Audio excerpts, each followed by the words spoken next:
Nah, kan ada pepatah bilang ya, malu bertanya sesat di mana? Oh ya, sesat di mana-mana, betul. Jadi saya akan memulai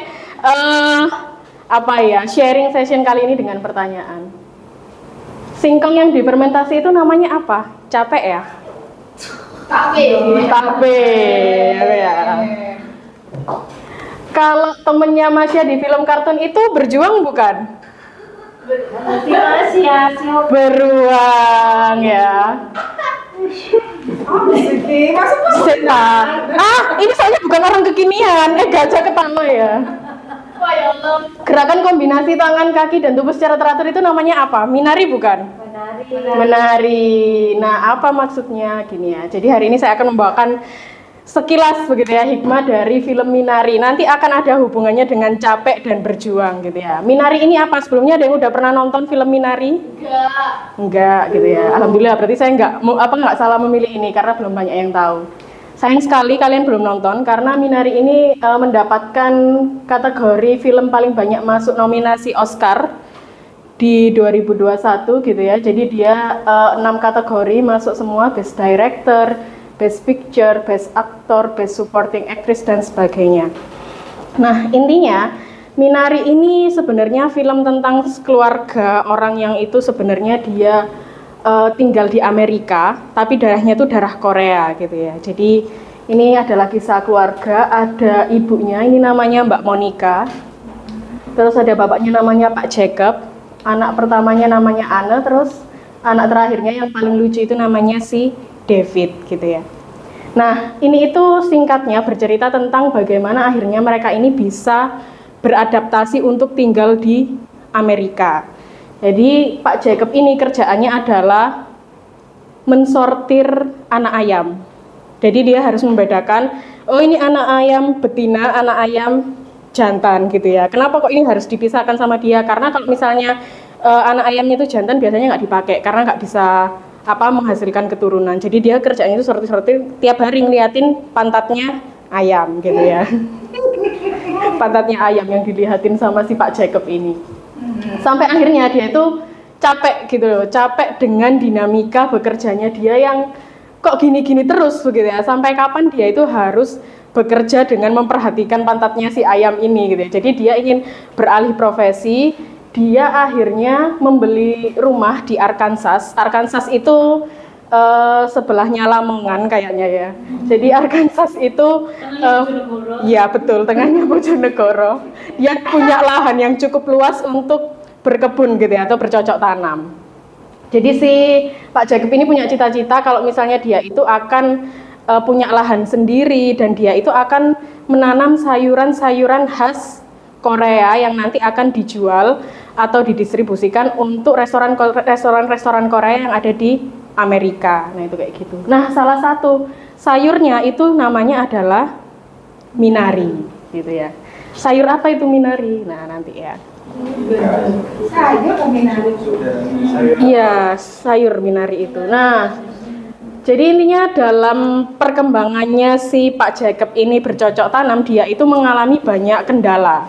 Kendalanya itu yang pertama, istrinya si Monica itu kayak nggak terima gitu ya. Kenapa kamu memilih hidup bercocok tanam gitu ya? Karena bercocok tanam itu bukan hal yang mudah. Kamu harus beli alat-alat pertanian yang itu harganya juga nggak murah. Kamu harus menanam sistem irigasinya dan sebagainya.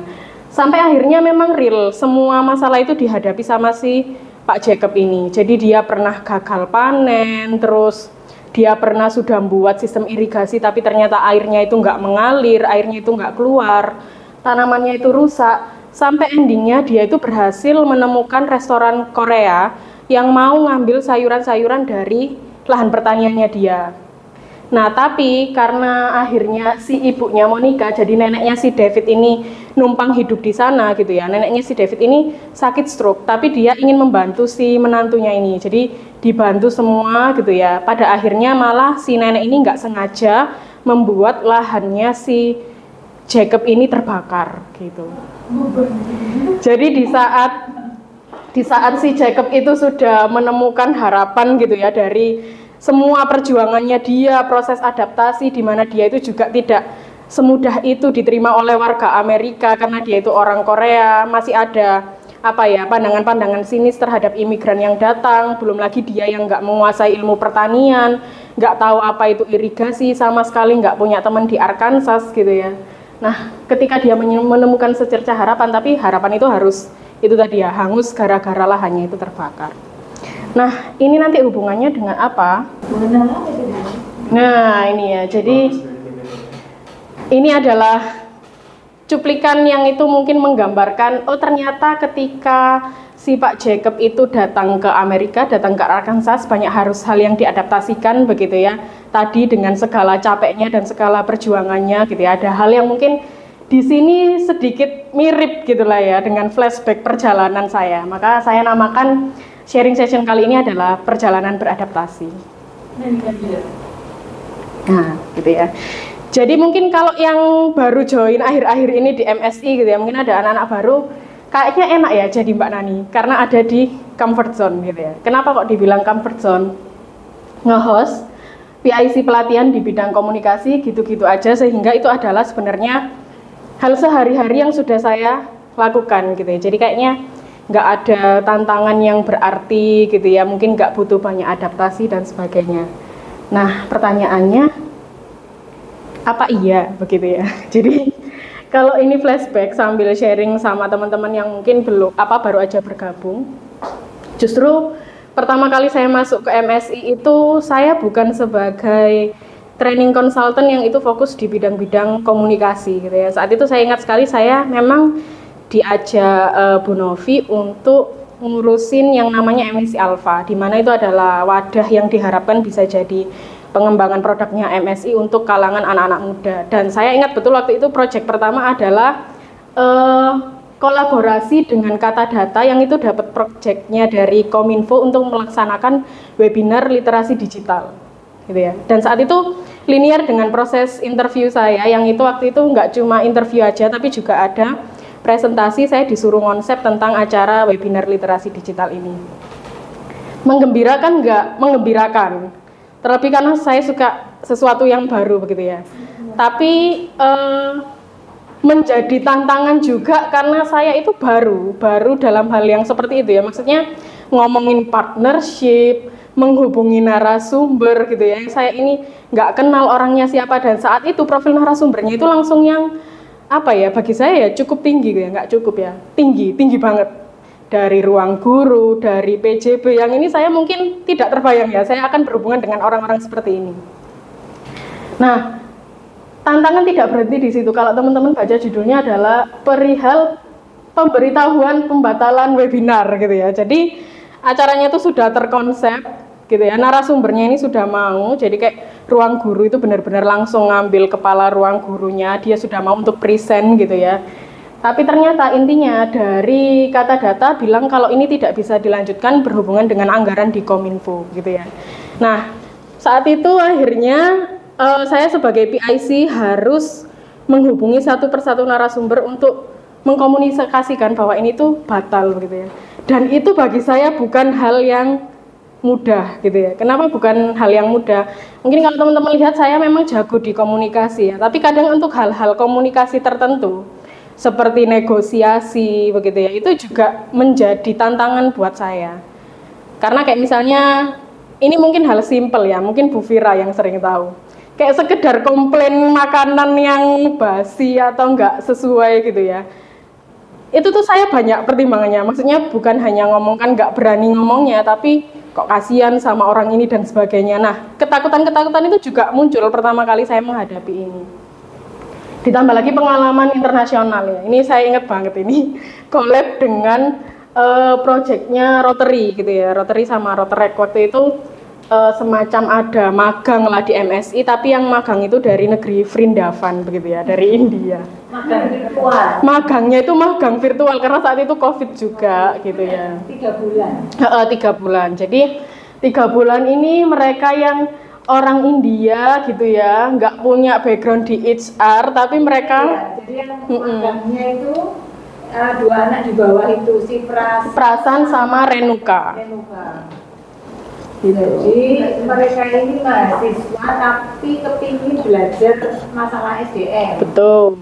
Terus, nah Rotary ini kan kerjasama. Rotary ini ada disebutkan lah di dunia itu. Nah kemudian saya salah satu Rotarian.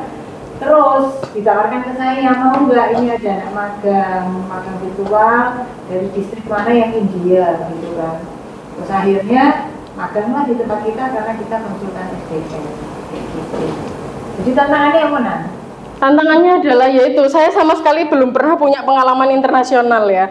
Pernah itu debat bahasa Inggris, tapi itu kan sesama rekan di kampus gitu ya. Jadi maksudnya ini real loh berhadapan sama orang luar gitu ya. Dan itu mereka juga walaupun orang India tapi sangat lancar dalam bahasa Inggrisnya. Ya, memang. Maksudnya kan internasionalnya Inggris gitu ya. Kalau berkaca sama saya mungkin saya nggak se-fluent itu gitu. Nah, waktu itu sama Bu Eko juga collab-nya gitu ya untuk memberikan pemahaman-pemahaman tentang dunia SDM. Dan akhirnya memberanikan Oh iya Pak Johan. Bu Eko, Pak Johan. Aku mau moderator itu gitu. Nah ini sama siapa ya namanya? Barbara. Rotarian dari Bali kayaknya gitu. Nah, itu akhirnya makanya kalau kemarin itu Bu Novi tiba-tiba misalnya waktu WSU itu ikut meeting ya, itu di menit-menit terakhir itu yang saya juga nggak tahu apa tiba-tiba ketemu, oh orangnya bule gitu ya. Tapi saya sudah pernah menghadapi ini gitu ya. Jadi sesi-sesi tantangannya tuh deg-degannya, hal yang tidak pernah saya hadapi sebelumnya mungkin ya, kendala di bahasa dan sebagainya itu ya sudah teratasi karena ada ini tadi. Dan masih banyak tantangan lainnya sebenarnya. Tapi di sini yang acara apa ini? Ini IG Live. Ini IG Live gitu ya. Tapi di sini yang saya mau tekankan bahwa setiap orang yang bekerja memasuki tempat kerja yang baru pasti punya momen tantangan pertamanya masing-masing gitu ya. Apa itu ya? Saya nggak tahu. Tanyakan kepada diri kalian masing-masing. Tapi kalau yang saya amati pasti pernah ada tantangan masing-masing. Entah itu mungkin kalian yang sudah expect bahwa aku pinginnya di HR consultant, mungkin aku membayangkannya HR consultant itu kayak gini. Ternyata misal setelah jebur dapat proyek-proyek yang wah kok ini nggak seperti yang tak bayangkan dan sebagainya. Nah ini setiap orang punya tantangannya masing-masing. Nah jadi kembali lagi ke tema besar kita gitu ya, adaptasi, bahwa adaptasi itu adalah penyesuaian terhadap lingkungan, pekerjaan dan juga pelajaran. Ini saya cari tahunya di KBBI. Nah jadi kalau tantangan yang dihadapi dalam beradaptasi gitu ya, saya ini tarik dari film Jacob tadi, filmnya Minari sama kehidupan saya pribadi. Yang pertama, kita tuh harus memahami sebenarnya perubahan apa sih yang terjadi. Jadi basic saya itu sebenarnya komunikasi gitu ya. Kerjaan-kerjaan saya sebelumnya itu komunikasi tapi macam-macam. Ada yang memang komunikasi langsung bertemu dengan orang begitu ya, kayak misalnya MC, atau mungkin komunikasi yang itu mengkomunikasikan produknya, jadi melalui desain digital dan sebagainya, yang itu tentunya tidak sepro Kevin gitu ya, jadi dengan aplikasi-aplikasi yang standar, tapi di situ menawarkan tentang konten media spesialis dan sebagainya. Nah ketika memasuki MSI gitu ya, kalau setiap rapat evaluasi akhir tahun, tapi ini sudah nggak saya bawakan di rapat-rapat terakhir ya, tapi di rapat-rapat awal itu saya selalu bilang, saya tuh nggak kebayang loh kalau ternyata saya memasuki MSI yang seperti ini. Pak Luki waktu itu, ingat saya waktu di Batu itu, bayanganmu dulu apa Nan? Ternyata nggak seperti bayanganmu ya gitu, sambil diketawain. Nah memang akhirnya di luar bayangan saya gitu ya, karena kan ketika ketemu Bu Novi, oh ya udah ini manage di MSI Alpha, tetapi ketika masuk di sini ada pekerjaan-pekerjaan yang memang saat itu mungkin membutuhkan bantuan saya dan itu mungkin tidak berhubungan dengan MSI Alpha gitu ya. Banyak hal yang harus saya adaptasikan gitu ya, banyak hal yang harus saya kompromikan tentang perubahan-perubahan ini. Dan mungkin kalau misalnya dulu saya ini anaknya planning banget gitu ya, maksudnya benar-benar semuanya tuh harus matang baru jalan, tapi ada case-case tertentu yang itu memang butuh respon secara cepat. Nah akhirnya banyak hal-hal yang harus diadaptasi. Pertama teman-teman pahami dulu perubahan apa yang terjadi. Kembali lagi ke tadi, mungkin sebelumnya yang mau masuk ke sini gitu ya, kayak misalnya Kevin ternyata bayangkannya ya wis IT ku kerja di IT aja, cuma desain aja. Tapi dalam penerapannya ya banyak hal-hal yang itu mungkin membutuhkan effort Kevin untuk beradaptasi lebih gitu ya. Yang akhirnya Kevin juga terlibat dalam pembuatan kontennya. Kevin juga dituntut buat desain itu gak berdasarkan pesanan tok begitu ya secara teknisnya, tapi memahami ini bentuknya seperti apa. Mungkin adaptasi-adaptasi yang lain, Putri yang dulunya mungkin retail ya kayaknya ya, di bidang retail gitu ya, pekerjaan semuanya. Oke. Di bidang retail kemudian menghadapi kehidupan manusia-manusia yang sangat unik gitu ya, bertemu di setiap pelatihan-pelatihannya. Nggak cuma itu, tiba-tiba Putri dulu juga, seingat saya juga diserai beberapa pekerjaan-pekerjaan yang berhubungan dengan rekrutmen dan juga assessment gitu ya. Ketika Mbak Nisa nggak ada, kemudian membantu untuk prosesnya Mbak Rahmi juga begitu ya. Jadi banyak hal-hal yang diadaptasi. Ega mungkin gitu ya, wah ini malah sangat tidak terduga adaptasinya begitu ya. Saya juga waktu Ega masuk ke sini tuh kaget kalau ternyata dia adalah anak IT juga gitu ya. Apa sih Ga? Sistem informasi? Apakah? Oh, teknik informatika, luar biasa loh, kita punya staff dengan background teknik informatika begitu ya. Tapi dia memang sudah komit bahwa dia nanti di sini bayangannya akan menjadi HR consultant, maka ya banyak hal-hal yang harus Ega adaptasikan juga. Job pertamanya mungkin di pelatihan dan juga sertifikasi yang berhubungan dengan pelayanan prima lah. Ini kan juga nggak terbayang kalau sebelumnya mungkin berhadapan dengan coding begitu ya sehari-harinya, kemudian harus berhadapan dengan manusia, ini promosi biar produk ini bisa laku gimana, negosiasi orang dan sebagainya. Sampai sekarang adaptasinya sudah lebih jauh lagi begitu ya, membicarakan tentang assessment dan juga psikotes online yang basicnya tidak ada HR-HR-nya sama sekali gitu ya. Nah, nanti seiring berjalannya waktu saya harap juga Rosi yang magang di sini, Gestal, Adam menemukan pemahaman terhadap adaptasi-adaptasi yang harus mereka lakukan. Kemudian yang kedua, kita juga harus fleksibel gitu ya dalam berpikir dan bertindak. Artinya gini, dulu saya pernah diberi pertanyaan nih saat interview sama Bu Novi. Apa yang membuat kamu merasa kamu ingin keluar dari pekerjaanmu yang sebelumnya? Saat itu saya menjawab gini, ketidaknyamanan saya di pekerjaan saya sebelumnya adalah harusnya saya itu fokus terhadap konten-konten spesialis, tapi dulu kebetulan saya konten spesialis di F&B gitu ya. Tapi ketika misalnya lagi banyak orderan dan sebagainya, itu ternyata tim konten juga harus turun langsung gitu loh ya, untuk orderannya, proses dan sebagainya. Nah kemudian saat itu Bu Novi juga memberikan ini ya, edukasi dan mungkin sedikit reminder ke saya bahwa kita itu nggak bisa bekerja yang seperti itu ya. Maksudnya kalau misalkan ngomongkan pekerjaan, kita juga harus melihat perusahaan tempat kita bekerja. Apakah memang ini perusahaan yang itu sudah besar begitu ya, sehingga divisinya itu sudah banyak, sehingga masing-masing orangnya itu benar-benar memegang satu pekerjaan yang itu fokus. Nah kalau misalnya nggak bisa, apakah kamu tetap mau gitu ya bekerja di sini? Dan saat itu saya menyanggupi, dan ternyata dalam prosesnya, oh ya ada beratnya, ada ngos-ngosannya begitu ya. Maksudnya kadang juga harus menemani Bu Novi ke sana ke sini, terus tiba-tiba harus mikir konten, terus tiba-tiba mikirin webinar itu yang mikirin proposal dari awal, latar belakang dan sebagainya sampai nanti teknisnya selesai begitu ya. Dan itu sekarang makin campur-campur sih. Tapi kita juga harus fleksibel gitu ya, bahwa oh ya udah kita sudah komit untuk menerima ini begitu ya. Ini bagian dari pekerjaan kita, maka segala apapun proses adaptasinya itu ya harus kita lakukan. Nah, yang ketiga itu mengelola ketidakpastian tadi ya. Jadi dalam prosesnya itu pasti banyak hal-hal yang mungkin tidak sesuai dengan ekspektasi kita, banyak hal-hal yang itu mungkin tantangan di luar kemampuan kita. Tapi kita harus bisa mengelola itu. Caranya gimana? Sebenarnya caranya variatif gitu ya. Mungkin sebagian orang bisa menemukan cara beradaptasinya masing-masing.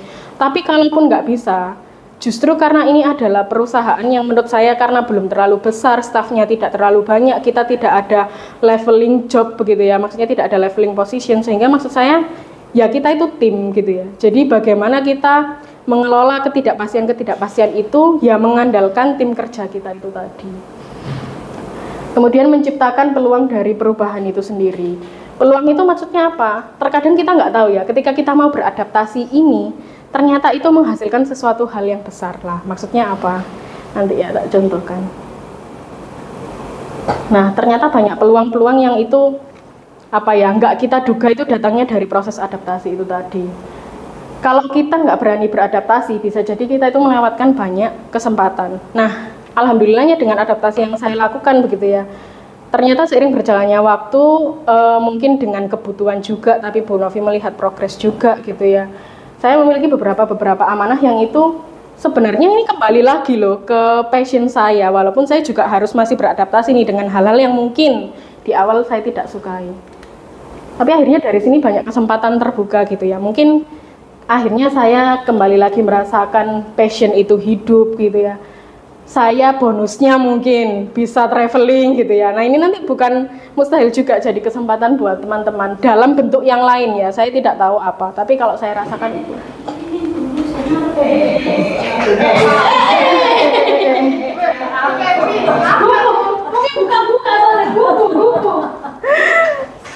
Nah jadi gini. Oh pakai cerita, oh ya baik. Itu kiri Bukit Tinggi. Kiri itu Bukit Tinggi. Ini di Jam Gadang gitu ya. Jadi kalau teman-teman ke Padang itu kita masih harus menempuh perjalanan 3 jam untuk mencapai Bukit Tinggi. Berkelok-kelok dan itu di malam hari gitu ya. Sampai hotel itu harusnya tinggal capeknya aja tapi masih survei pemasangan banner. Nah itu ya. Ini saya cerita buat nanti yang berangkat untuk proyek-proyek yang di luar kota gitu ya.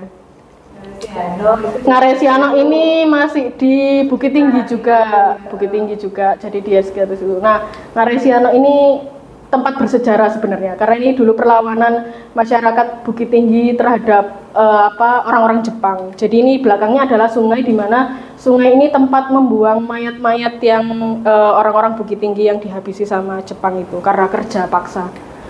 Ini Bandung. Terus ini di Jogja gitu ya, di Jogja ini lumayan, ini 3 minggu bolak-balik ke Jogja sampai Belanda nih. Sampai Bu Novi karena favoritnya gudeg gitu ya, kita malam hari makan gudeg, besok pagi saya sarapan menemani lagi makan gudeg.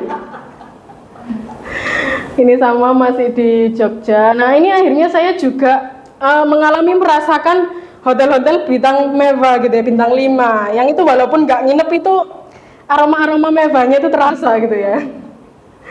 Terus ini waktu perjalanan ke Bukit Tinggi ini di Bandung gitu ya. Terus ini waktu Bu Novi ngajak ke ulang tahunnya Berita Jatim, waktu itu ketemu sama Bu Arum. Jadi tadi kesempatan itu tidak harus berupa kayak gini tadi ya, traveling enggak, tapi kita kayak ketemu teman-teman baru yang itu bisa jadi mungkin nggak tahu nanti memberikan manfaat apa buat karir kita ke depannya gitu ya. Saya juga akhirnya punya teman-teman di Bank Indonesia kayak Mbak Yanti gitu. Yang itu dapat jodoh di situ. Amin. Oke ya. Nah ini, jadi beradaptasi itu bukan proses saya, tapi proses kita semua gitu ya.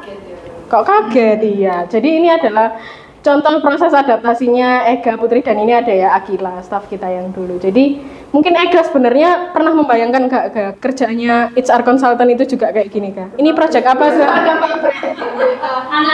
Coba Ega spill sedikit. Mungkin untuk pengetahuan Adam dan Gestal ini lagi ngapain Ega? Gimana Ega? Kesan-kesannya, hal-hal baru apa yang didapatkan dari pengalaman?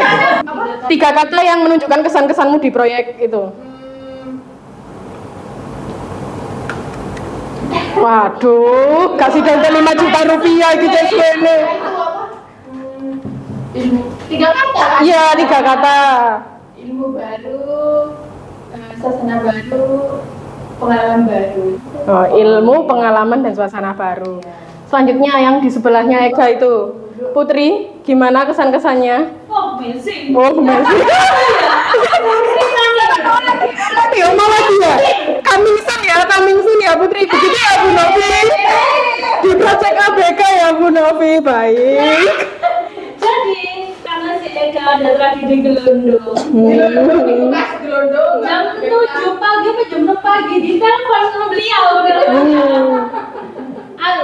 Kebetulan memang ditugaskan untuk ke sana, tapi di hari berikutnya tidak diperuntukkan untuk menginap. Ya kan saya prepare-nya nyuci baju dulu ya, anak kosan ya. Iya, baik. After that jam 6 telepon nih sama beliau nih. Nah, Bu Novi dan kawan-kawan udah mau berangkat. Putri cepetan siap-siap, habis ini berangkat ke ABK, nanti kita di sana loh. Kan saya bingung ya. Itu masih setengah sadar. Ya dengan masih setengah sadar, kuyain dulu, langsung aku mandi di situ. Oke, after that aku bilang, kok ini baju saya nih pada basah semua. Gak apa-apa, nanti minta dibelikan baju yang baru ya. Pada basah semua, soalnya nyuci sendiri saya waktu itu kebetulan. Terus ya udahlah, bawa seadanya, yang penting berangkat dulu, nyusul ke sana waktu itu naik Grab karena sudah pada makan gitu. Jadi mau nggak mau, karena kita adalah tim, kita membackup Tim yang gelondong. tim yang gelondong itu gitu, seperti itu. Tapi dari itu kita juga kenal dengan orang-orang baru, pekerjaan baru gitu, pengalaman yang luar biasa, ketemu gestal sebelum di sini gitu ya. Bisa kayaknya tadi bisa tuh Ingat Bu, sama Dimas juga ingat saya. Adiknya si Kila kan. Iya, benar, gestal kan. Oh, adiknya Kila kan Bu. Iya, Nah, pada itulah makanya adaptasi itu sangat penting gitu ya. Karena belum tentu pekerjaanmu itu nanti semua kamu yang handle. Pasti ada teman-teman dan tim lainnya yang akan ikut di sana. Betul. Dan salah satu bentuk adaptasi tadi ya, karena kita konsultan, percayalah teman-teman, kalau nggak urgent pasti nggak akan dihubungi malam-malam sekali atau subuh-subuh sekali gitu ya. Selanjutnya ini Virana Savitri. Ini salah satu gebrakan adaptasi di akhir tahun 2023 begitu ya. Orang yang dulunya di balik layar didesak Bu Novi untuk membuat melahirkan pelatihan sekretaris, dan kemudian sekarang menjadi salah satu tutor untuk sekretaris ya. Progres yang luar biasa. Nah, tapi akhirnya saya mencoba ini ya, menguatkan ibu-ibu satu ini ya. Itu semua hanya masalah di panggung pertama. Nah, dan ini alhamdulillah dari proses adaptasi MSI punya artis baru ya. Jadi kita punya wajah baru gitu ya. Jadi kalau kontennya biasanya Ica aja, sekarang ada wajah baru. Ada Kevin McAllister gitu ya. Saya juga merasakan perubahan positif dari Kevin gitu ya. Yang mungkin awalnya dia kayak malu-malu gitu ya, nggak mau tampil di depan umum. Tapi karena mungkin sekarang dia juga beradaptasi dengan mata kuliahnya ya di dunia digital pemasaran ya. Nah, oh ya digital bisnis. Salah, maaf, digital bisnis. Tapi Kevin ini perubahannya luar biasa. Anak yang dari introvert banget, arek IT kayak gitu, terus jadi Ibu aku supaya membantah Perlu disebut nomor. tapi memang waktu barusan kemarin seminggu yang lalu itu kan ada kayak dosen saya memberikan tugas kayak personality test atau tes MBTI kan. Ternyata kamu apa MBTI mu? ternyata setelah ketahuan hasilnya itu memang saya ini introvert, tapi nggak berubah jadi extrovert, tapi ya tetap introvert. Introvertnya itu INFJ sih. Jadi di suatu momen itu bisa jadi extrovert, tapi sebenarnya itu introvert. Oh, di satu momen bisa introvert itu tapi di kalangan sendiri berarti. Jadi dia introvert Bu. Introvert di cewek. Oh, jadi cewek. Jadi modenya bisa di switch tergantung momen ya. Dan siapa yang dihadapi. Jadi sampai Kevin bisa action kayak gini pakai kacamata terus di video itu dulu nggak akan terjadi. Modelnya kayak. Ya kebayang nggak Vin, dengan proses adaptasimu yang berat itu, tiba-tiba kamu menyerah terus kamu resign dari MSI, kebayang nggak kalau kamu bisa kayak gini? Sebenarnya kebayang karena dulu ya benar saya sama kayak Bu Mira, dulu aku sangat nggak mau wajahku terekspos kemana-mana. Apalagi berdiri di depan terus dilihatin orang ini, sangat nggak mau. Daripada kayak gitu mending ngerjakan hal yang lain. Sekarang hobimu ya? Sekarang demam panggung terus gitu guys dia. Jadi setelah terjun ya berdiri di depan, berkomunikasi kepada orang dan memberikan edukasi ataupun inspirasi, itu adalah hal yang cukup menyenangkan dan Dulu anak gamer, dia ikut gamer. oh ya lanjut ya. Jadi makanya kenapa ini saya dengan yakin memberikan judul bangga gitu ya, bangga dengan rekan-rekan yang sudah mau beradaptasi. Aplaus buat kita semua. Ya, kan ingat. Ya, Gak bisa gue gitu. Jadi malu kan lo ini. Terakhir. Loh, ngomong interaksi guys. Duduk aja ya, terakhir. Ya itu loh, ngomongnya 5 menit saya. Jadi kalau kamu nggak bisa sendiri itu minta bantuan ya guys ya. Kita ini partner yang ada di dalam kapal yang sama. Jadi sampai atau tidaknya kapal ini pada tujuan adalah tanggung jawab kita bersama. Terakhir, capek, kita kembali ke topik awal. Capek adalah bagian dari adaptasi, jangan menyerah, tetap berjuang karena terluka adalah bagian dari pertumbuhan. Ini pesan dari Minari. Kamu nggak terluka, kamu sudah Ini kalau di psikologi ada istilahnya apa? Glowing pains. Jadi luka tapi membawa tumbuh. ya beauty is kan lo kamu kan fashion semuanya. Ayo kan. Nah, itu sebuah Glowing pains. Jadi itu adaptasi juga. di psikologi perkembangan anak itu anak kecil kalau mau pinter, bahasanya itu mau pinter tumbuh gigi, mau bisa jalan, baru melumah bisa mengkurap. Nah itu akan mengalami itu tadi glowing pains, biasanya panas. Nah jadi dia akan ada hal baru yang dia pelajari, tapi itu tadi mesti ada sesuatu yang memang harus ini anget lah, gitu kayak gitu.